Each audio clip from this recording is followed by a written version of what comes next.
Welcome to the Leadership Tea podcast, where we have honest conversations that help executives slow down, reconnect with their purpose, and strengthen the leader within. My name is Shelby, and I am joined by my co-host, Belinda.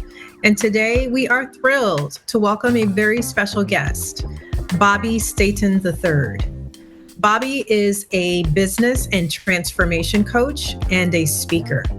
We had the good fortune of meeting Bobby during an online workshop for small business owners and entrepreneurs, and Bobby had a spark that hit us instantaneously. We knew that he was someone that we wanted to get to know better, and we convinced him to come on to the show. Bobby shares some really unique insights about what it means to lead with authenticity, what you need to do to develop daily audits and to have the right systems in place to be as productive as possible, and what it means to come out of your personal Egypt. That's right, your personal Egypt. So grab a notepad, listen up. I know you're going to get a lot out of this episode. Let's get into it.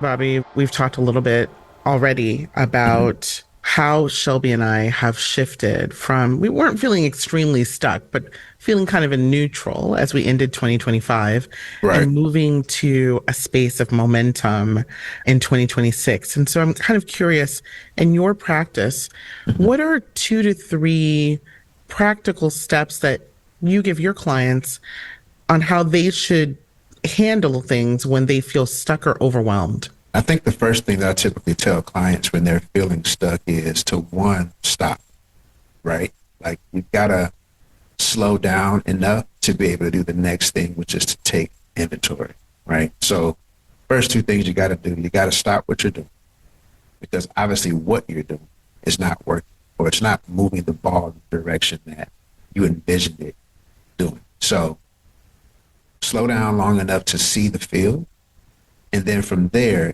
take inventory of what's going on. The metaphor I like to think about is driving versus walking, right? When we're driving to our respective homes, we typically take the same route, pass the same things day in and day out. But if you were to hop out of your car and walk that same route, you will see things that have always been there that you just passed because of the speed that you're accustomed to travel.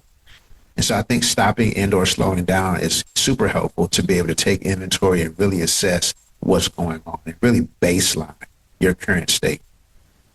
From there, the next thing I would typically advise them to do is, now that we have a baseline, like where we are, what's happening, what our barriers are, whatever the case may be, it's then instructing them to really think about, okay, what does that desired future state look like? And map it all the way out, right? Like, don't cheat yourself, don't be shy, don't be coy. Really think about, like, what is it that I actually desire, whether it be personally, whether it be professionally, whatever the case may be. And then the other piece of that is not just a list of things or a list of attributes, but it's also the piece that a lot of times we overlook is, who is the person who is existing in that desired future state, identity. More often than not, what we find is that the identity that we're existing and that we've adopted today does not align with the identity that will serve and sustain tomorrow. So how can we understand who that person is and then align our habits, our preferences, and just the things that make us tick to aligned with the identity of that desired future state? And what will happen, as you're already witnessing, when that internal shift happens, your behavior starts to change, right? It informs a different set of actions. You're doing what I like to call changing the tape. For those who may be listening who are, old enough to remember a good cassette tape, if you had the right player, that thing would just play from side to side, right? But when you took that tape out, now you were listening to a completely different body of work. More often than not, the trap that a lot of us get into is we never change the tape. We get so comfortable with the sound and the song that we're hearing, and we know that there's a desire, right, for something different. We know that there's another place that we want to be, but our focus is on playing the same song. Let me just stay where I'm at. This is where I'm comfortable. This is where things are cool. I don't have to think about it. But that comfort is keeping you from the destination. And so we've got to change the tape and really start doing something different. And a lot of that starts with one, identity, which then follows with habits, behaviors, so on and so forth. We got to change the tape. I feel like that's a sermon title. You got to change the tape. And it's easy, right? I'm a victim of it. Like I told y'all before we started recording, I'm coming out of my Egypt era, right? And I didn't even realize I was in Egypt. I'm like, wait, what's going on here? Because the reality is, for me, there were so many different things going on, not just in my personal life, but just in the world that we existed in, that my perspective, my vantage point went from here to here.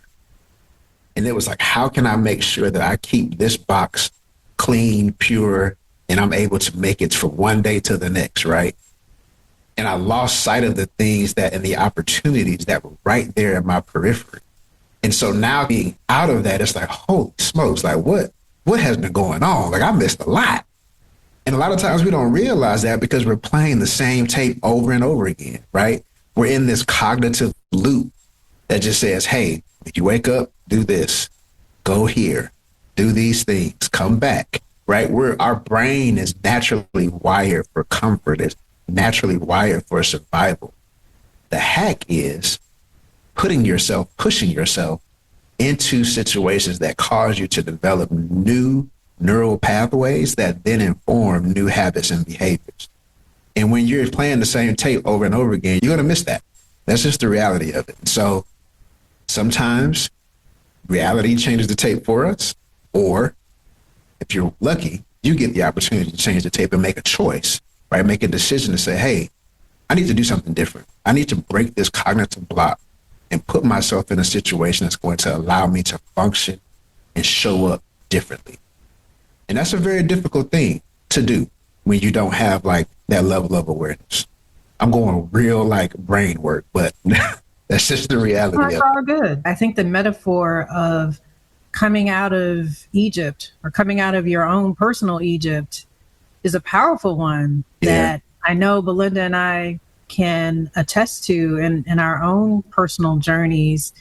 And I think because we're so accustomed to having a lot of external stimuli try to define for us what we should do or how we should do things and what success looks like for us, we get trapped and we never change the tape, as you said. And so I'm wondering, with all of that in mind, how do you coach leaders to redefine success in a way that is authentic to them? Yeah. So I'll speak to that theoretically, and then I'll speak to it tactically. So theoretically, the first thing that I do with any coaching client is we're first going to baseline, like, who are you, right? Not who the world says you should be, not what your job title told you had to show up as 40 hours a week. Who is Shelby? Who is Belinda? What do you like to do? What are your natural preferences? What are your innate abilities? And once we have a good, strong understanding of that, then we start looking at, okay, cool. Based on who we know ourselves to be, same thing, right? How do we map that to a desired future state? What are the habits that are going to help us to go from A to B? Now, tactically, what that means for me is the tool that I like to use and that I'm certified in is Myers-Briggs. There's several other personality-based tools or different assessments that you can take. Strengths Finders is a great one. There's also the DISC profile. That's another really good one. But in some of it, it doesn't have to be as, formal as an assessment. It may just be answering some questions and reflecting for yourself on, hey, who is the person that I actually know myself to be without any external influence? Because what I've found is that the closer that we get to the core of that and who that individual is and accepting that and owning that and standing on that, that then informs everything that follows, right? So in terms of habits, now what we're talking about is one of the great things. It's a very simple tool that somebody actually did with me when I was for one of my previous coaches. And it was doing a daily audit. Literally, write down what you do from the time you wake up until the time you go to bed, right? We've all got the same 24 hours. This planet that we live on is rotating on the same axis around the same sun. Everybody's at the same 24. And so what you want to do is understand, one, what are the things that you're doing day in and day out? First and foremost, let's just list them. And the next thing is twofold. You want to go into that list and identify which of these habits, things that I do day in and day out, which of them you're answering a couple of questions. One, which of them aligns with the identity that I'm seeking, right? The desired future state that I'm seeking. Two, or which one is going to get me there? Which of these which one do I have to do versus something that somebody else could or should be doing? And those are really the big two, right? It's, does it align, and should I be doing? Because what we oftentimes find is that a lot of our time is spent doing someone else's work. And that's a very hard pill to swallow, right?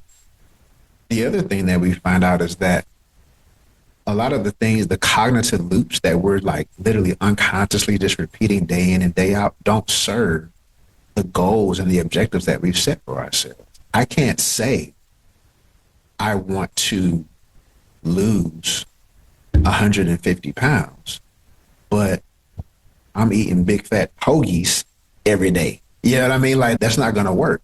And I'm saying I love hoagies. Let me get a Jersey Mike's number 10 all day, every day. But we have to align our habits in a way, again, that serve where we're trying to go.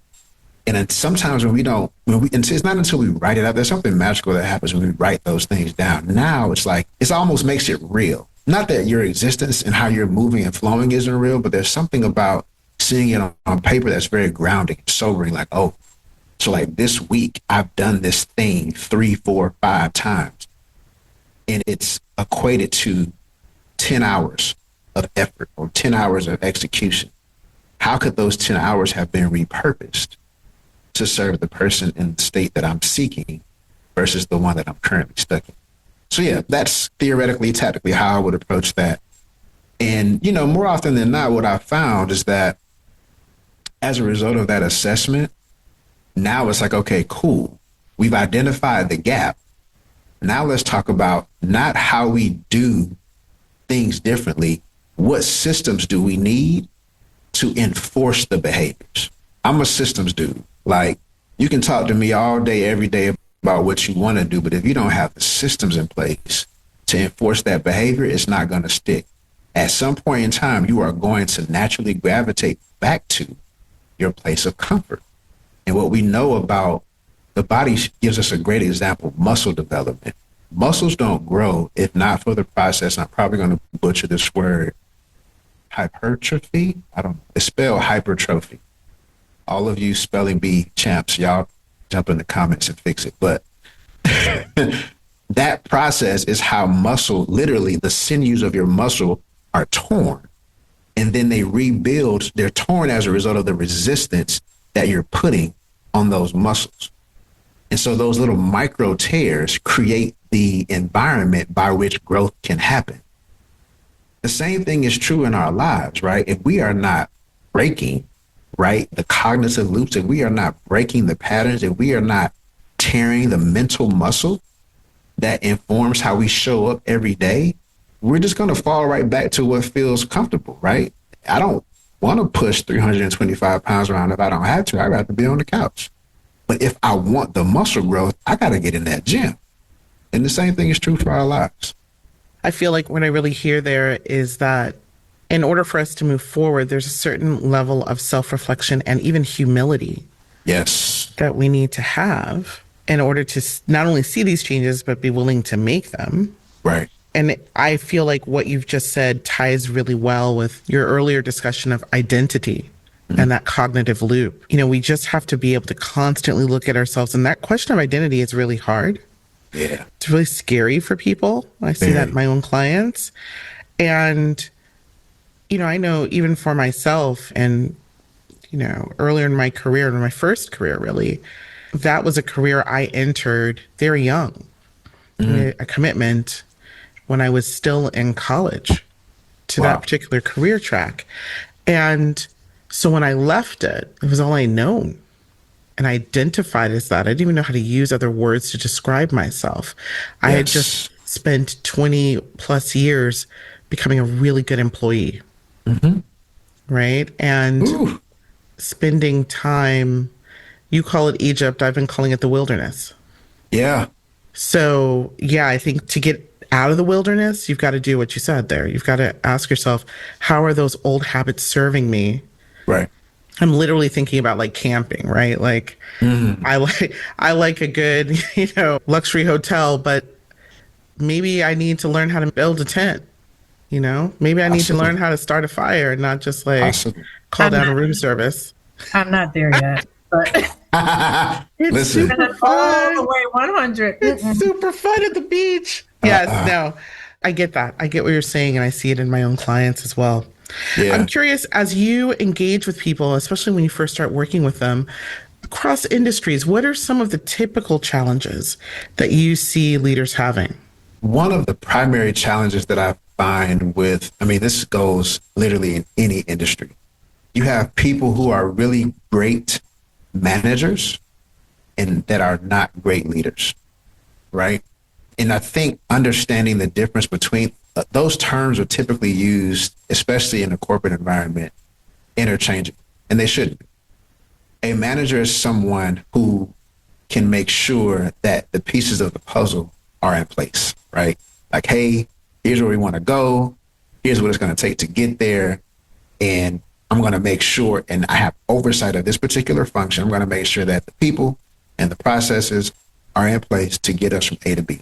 That's a great manager, somebody who can help sustain status quo, right? A leader can do those things too, but a leader, the difference, at least from my vantage point, is you have a heart and a knack for influencing people. And I don't mean influencing in like a sordid kind of way, right? Where you're trying to get them to do something that they don't want to. That's not what I'm talking about. It's truly about having vision and being able to galvanize people around that vision and inspire them to pursue it alongside you, right? Really more of a join me as I journey kind of vibe, right? And that's the difference. So there are a lot of people who are really, really great technicians, right? Especially like for my creative folks. I work with a lot of marketing agencies, love them to death. But more often than not, the marketing agencies were founded by people who were really good at a specific skill, right? They're really good videographers. They're really good designers. They're really, I say good, really gifted, like creatives. And the gift has made room, right? Now they've got clients. They're making money. They're hiring teams and people to help them fulfill the scope of work that is coming their way. But they're still at their heart, they're still just a really, really great designer. And the art of leading people is just not something that they have invested in yet. And in some cases, they don't even have the desire to. They just really want to continue to be great creatives, and they need more people to help them do the work that's coming their way. And so that's the challenge, right? It's truly the desire and the internal framework for being an actual leader. Because what I find when we get in the coaching engagement, that comes out like, I don't want to do this, or why do I have to say this, or why do I have to talk this often to these people about these topics? I mean, these are people who don't even want to get like these kinds of conversations where you're interfacing with people and exchanging dialogue, crippling. And it's like, well, how are you leading? You got folks on your payroll that's dependent on you and you're not leading them? Like, how you do that? So like, it's true. You got to have a desire. If you're going to show up for people day in and day out, you have to have a heart and a desire to serve people. And that is the biggest challenge that I've seen. The heart and the desire. And then even if they have the heart and the desire, if they've never done it or they've never gotten perspective on what healthy leadership looks like, with all the greatest of intent, it's just not aligning with the impact. And so they need someone to help them to come in and develop some of those leadership skills, develop some of those leadership systems that not only help that owner or that founder or that creative director to be a better leader, but also to really embed leadership practices, best practices, and tactics into the organization. And like I said before, that has to come through systems. Yeah, I just have a follow up to that. Please. Maybe a follow-up with, let's think of it as a coin with two sides. Okay. On one side of the coin, I'm really struck by this idea of people who find themselves leading, but this isn't what they asked for. And I think I've experienced that in the workplace. I've been that person being led by the person who doesn't want to lead. Sure. What drives that person to come seek your help? What makes them say, like, I don't want to be here, but something's got to change and it's me? So I'm curious what drives that. On the flip side of that, what would you say to the person who really wants to lead? Maybe they've just been given an opportunity, but they don't have any experience and they're nervous about it. What would be your tip to them? I want to come back to that second question. Let me address your first one. What happens more often than not is the engagement typically starts with, I want to make more money, or I want to be more profitable, or people keep leaving, right? So there's all these other, things that are happening that are actually symptoms of a root cause, which is poor leadership. And it isn't until you are sitting in front of a mirror that you can see that. Because more often than not, that person is just, again, they're running the tape. Well, I got to make sure payroll happens on the 15th and the end of the month. We got to make sure we get these RFP responses out. They're doing what it takes to make sure that the business's doors can stay open. And they are experiencing and feeling the pain, but they have not connected it to how they are showing up as leaders. I've worked with clients that have no mission and vision statement at all, haven't even thought about it, been in business for years. And a lot of people might be listening to this and say, well, nobody cares about the mission and vision. Fine. There are some businesses that don't matter. If you are manufacturing widgets, you may not be making widgets to change the world. Fine. But I think that there is some value to being able to provide a perspective. Anybody who's coming through your door needs to understand why you're there and what you're doing. Period. Why am I coming here every day? What greater purpose is it tied to? And then what is it that we're doing as an organization so that I better understand what my individual role is in that?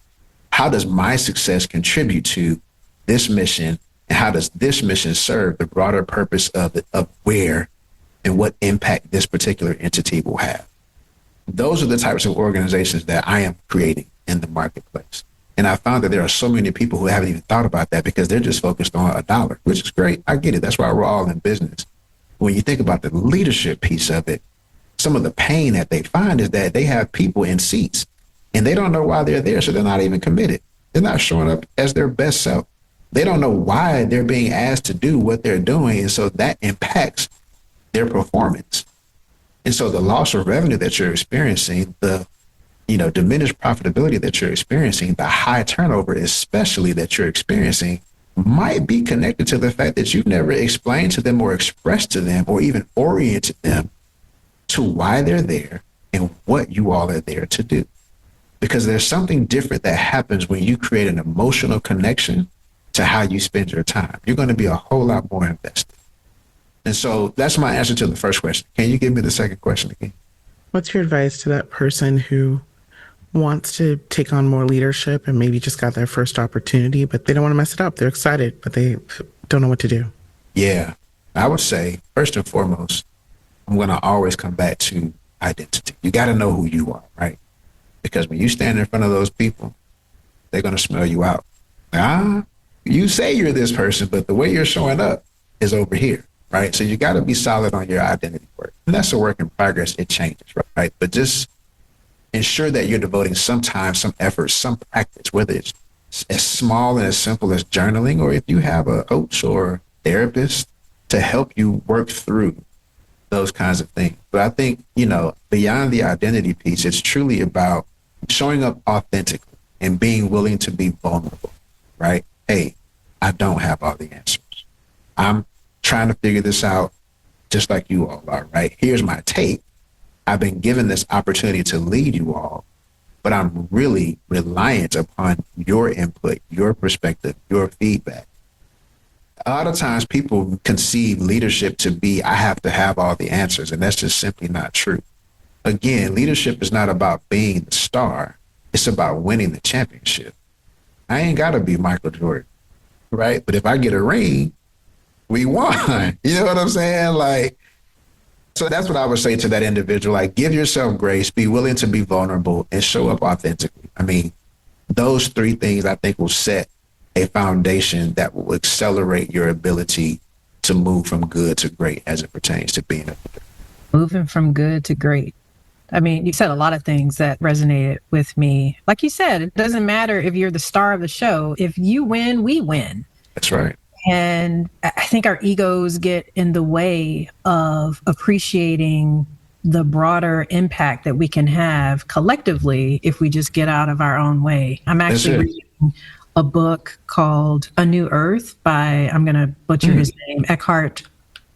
I don't know if he pronounces his last name Tolle or Tolle, Tolle. Tolle. Yeah, I've seen that name. And he talks about this a lot, how powerful the ego is in disrupting everything that we do, especially when it comes to leadership. As you said, you know, some people think that you have to be the smartest person in the room. You have to have all the answers. And that's not what leadership is about at all. And as you mentioned, there is a distinction between managing and leading people. One of our prior guests said something that stuck with me. She said, you manage things, you manage projects, but you lead people. That's a bar. And I think that dovetails with everything that you're saying. And one of the things that Belinda and I talk a lot about when it comes to leadership is you can't lead people and not like them. You know, to your point of you got to communicate with folks, whether they like you or not, whether they agree with what you're saying, like, that's irrelevant. You have to actually like people and want to help them if you're really trying to be a leader. For sure.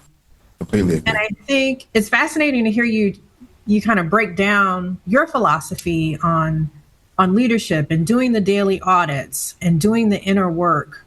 All of that really resonates with how Belinda and I are attempting to build our own business. And so I'm wondering, how did your journey lead you from that into becoming a business and transformation coach? Ooh, how much time we got? Thank you for that. This is a story that I am really just starting to tell. I'm actually writing a book about it coming soon. I don't know when, but my career started, as you mentioned, as essentially an IT project manager. I was in the pharma and life sciences industry. And similar to what you mentioned, Belinda, when I graduated from college, it was a career that was given to me, right? Like, hey, we're going to put you in the supply chain organization, and you're going to be responsible for rolling out this ERP system to our warehousing distribution centers. And at 22, 23, I'm like, I looked at that offer letter, I saw the numbers, I said, I'll do whatever you ask me to do. It wasn't, so the identity that I assumed in that season, sure, I made a decision to accept the job, but it was really more a result of consequence than it was choice, right? It wasn't me being intentional about like, no, based on what I know to be true about myself, based on what I desire, right? And the things I just naturally, I'm talking about fall out my bed on my 10 toes and just do. How am I honoring that in my vocation, right? But anyway, that's where I started. It was great. Did it for 10 years. And one day, at this point this is now my third company. I'd left pharma and life sciences, had done some consulting, and now I was doing a similar type of role, rolling out, again, software for warehousing and distribution centers, but this time I was in the retail industry. And the company that I was working for got acquired by a big behemoth. I won't call them out by name, but everybody knows them. They came in and acquired the company that I was working for and said, yeah, that little project you got going on, that's cute, but we don't need that. Go ahead and sit down somewhere. We'll give you 6 months severance. And it was in that moment, shout out to the wilderness, that I was like, okay, cool, but now what? Because the survivor in me was like, I got to go get this bag. Like, I'm on LinkedIn tearing folks' inboxes up. I'm like, hey, let me get, sending my resume, applying for jobs all over the place, right? Just trying to find the next opportunity to make some money. And it wasn't until I would say probably 3 or 4 months of searching and digging, I said, you know what? this is a great opportunity to, again, stop and assess, one, not just where I am, but who I actually am. Because for the last 10 years at that juncture, everything that I had assumed in terms of an identity professionally was being fed to me. It wasn't something that I was intentionally pursuing. So to your point, Belinda, the language that I was using, the jargon, the stuff that I thought mattered was all tied to these different opportunities. It had nothing to do with my own personal wiring, my own personal desires. So that was my first introduction to some of these personality assessments and things like that. And so for me, it gave me a way to unpack myself, right? It was almost like looking in the mirror for the first time. At that juncture, I was in my mid 30s or early 30s. And I'm like, okay, all of these things that I've learned over the last decade were very important to them.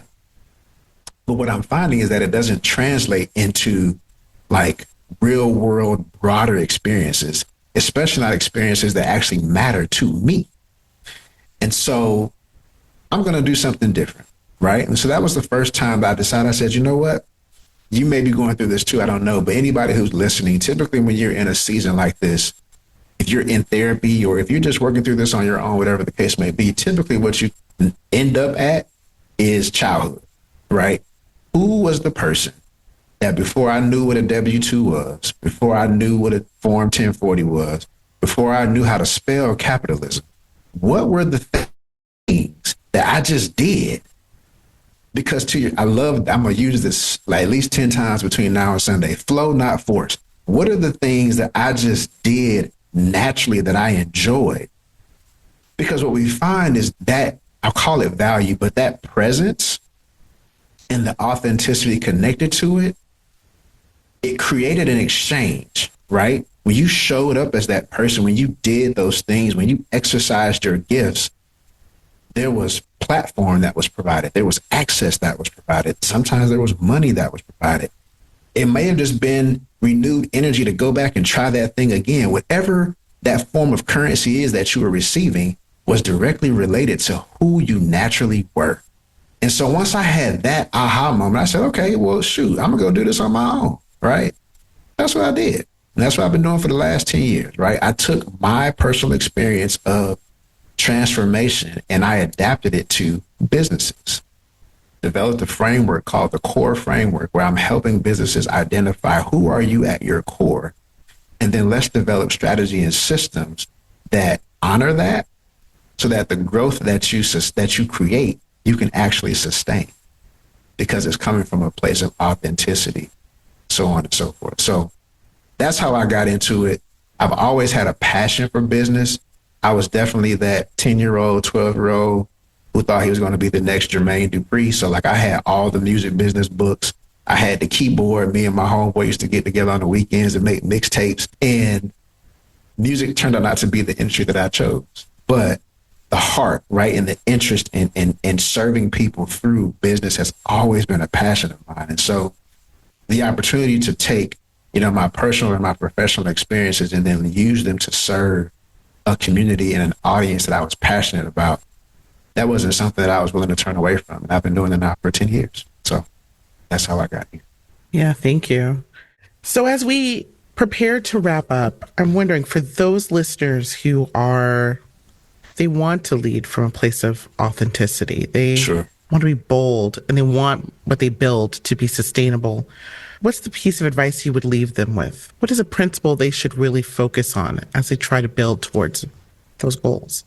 I would say anyone who is listening, who is at a place where we're always becoming, but you're being more intentional, right? Around how you're showing up and the who that you're becoming.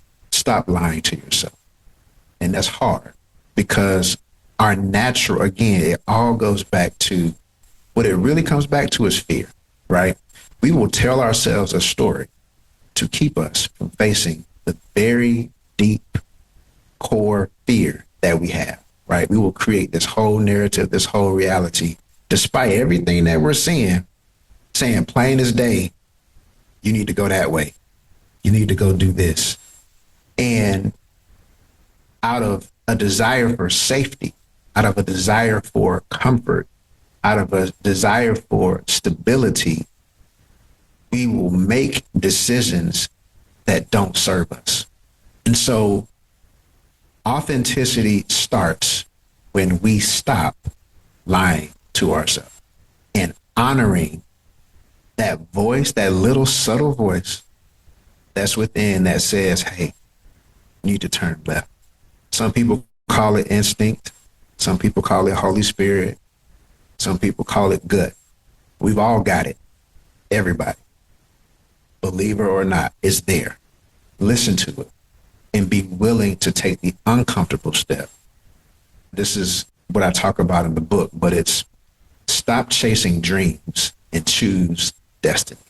Because it's, dreams are manufactured and they're limited to our perspective. When I say perspective, I'm talking about things that we've seen and things that we've done.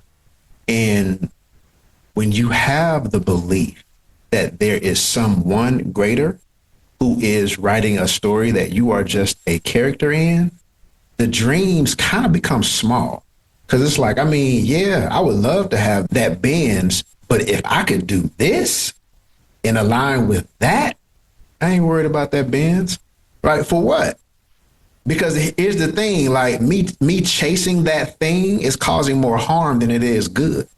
We've got to get to a place where we feel comfortable and confident and not having control. That's the hack. That's the cheat code. If I can be comfortable with not having the control of everything and I'm willing to just surrender and say, hey, I'm just a character in the greatest story of all time, written by the greatest storyteller ever. I'm just going to show up and do my best. I'm going to play my role. The rest, and what we know about the greatest storyteller ever in all great stories is that the hero always wins. So get out of your own way and just play your part. That's what I would say to that individual. Yeah. Get out of your own way and play your part. That's it. And identity is so important to like that. Your in that sentence is the operative word. Like you have to know what your part is. If you don't know who you are, you can't tell. You don't know what your part is. So we've got to get to like, who are you? Why are you made this way? It's all with purpose. And then developing from that place. Yeah, your use of the word surrender. It's like the subtext for my word of the year. Belinda and I chose words for the year. Hers is audacity and mine is abundance. But in order to have abundance, I know that I have to surrender. Got to. Because you got to think about it, right? I love using this example. Your definition of abundance is directly tied to your belief, right? Not your belief in like your belief, literally the combination of your exposure and your experience. What have I seen? What have I done? I'll talk about me. My abundance right now, today, when I envision what I think about what that might look like for my personal life, I'm like, I want to live by coastal. I want to have a home on the East Coast and I want to have a home in California. And seasonally, I want to be able to go between Atlanta, where I live now, and California and do my thing. Because I've been to California. I love California. I love the culture. I love the access it provides, all of that. But I wonder if my definition of abundance would change if I went to Hawaii. I've never been, right? So, and for what I've been told, Hawaii and California, please, ain't no comparison. Like, you talk about, like, go to Hawaii, dude. What are you doing? Right? But that's because of my belief, again, is informed by what I've seen and what I've done. I've never been to Hawaii. So that's why we've got to be, so to your point, surrendering is about, I don't even know what abundance really means for me. Let me get out of the way, do my part, and let the rest take care of itself. And it may not necessarily, abundance may not mean greater. It might mean richer, more full, more fulfilling, right? We have been conditioned to believe that abundance means that we've got millions of dollars in the account, all of the material assets that we could desire, and that may not be the case. Abundance for you might mean My husband loves me like I've never been loved before in my life, right? Like he cherishes me. He adores me. He treats me with respect. I never have to worry about whether I'm safe or not. Like whatever the abundance can be different for everybody, but it isn't until, again, we surrender our own dreams and choose destiny and say, God, look, I don't know what you have for me, but I know it's going to be good because you're writing the story. So let me focus on doing my part and get out of my own way. Yeah. That's a mic drop. I'm talking to myself too now, though. Don't get it twisted. Look, I mean, that's when you know that you're fully aligned. When you're sharing things that have an impact on other people, but you can also recognize, what you need to hear for you. Yeah. That's golden. Yeah, for sure. Just trying to do my part.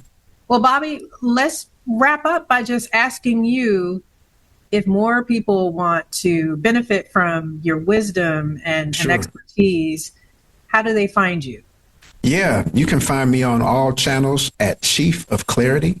And on those profiles, please follow. I post content as life allows. I'll be honest with you, I am not a content junkie, but when I put something out there, it will be good. I can promise you that. But follow me on those channels. And then by the time this episode airs, I'll probably be knee deep in getting ready to launch 2026's first cohort, Built to Scale, which is my coaching program, where we are working with early stage entrepreneurs to help them develop clarity around who they serve, what value means to them, how they serve, and how to sustain a business model that will help them to achieve their greatest desires for the people that they serve and for themselves. So really excited about that. I'll give you guys a link so that you can drop it in the chat, comments, what have you, where folks can join the wait list. And I look forward to seeing you there if that's for you. Great. That sounds really exciting. I will definitely include that link in the show notes. And, I just want to thank you again and also thank our listeners and viewers. If you are listening to us on audio, on Apple, Spotify, or wherever you listen to podcasts, don't forget to come over to YouTube. You missed out. We were over here having a great time. Oh, yeah. Come see it. And while you're here, please like and subscribe. We really appreciate that support. And as always, we'd like to say thank you for sipping wisdom and stirring success with us.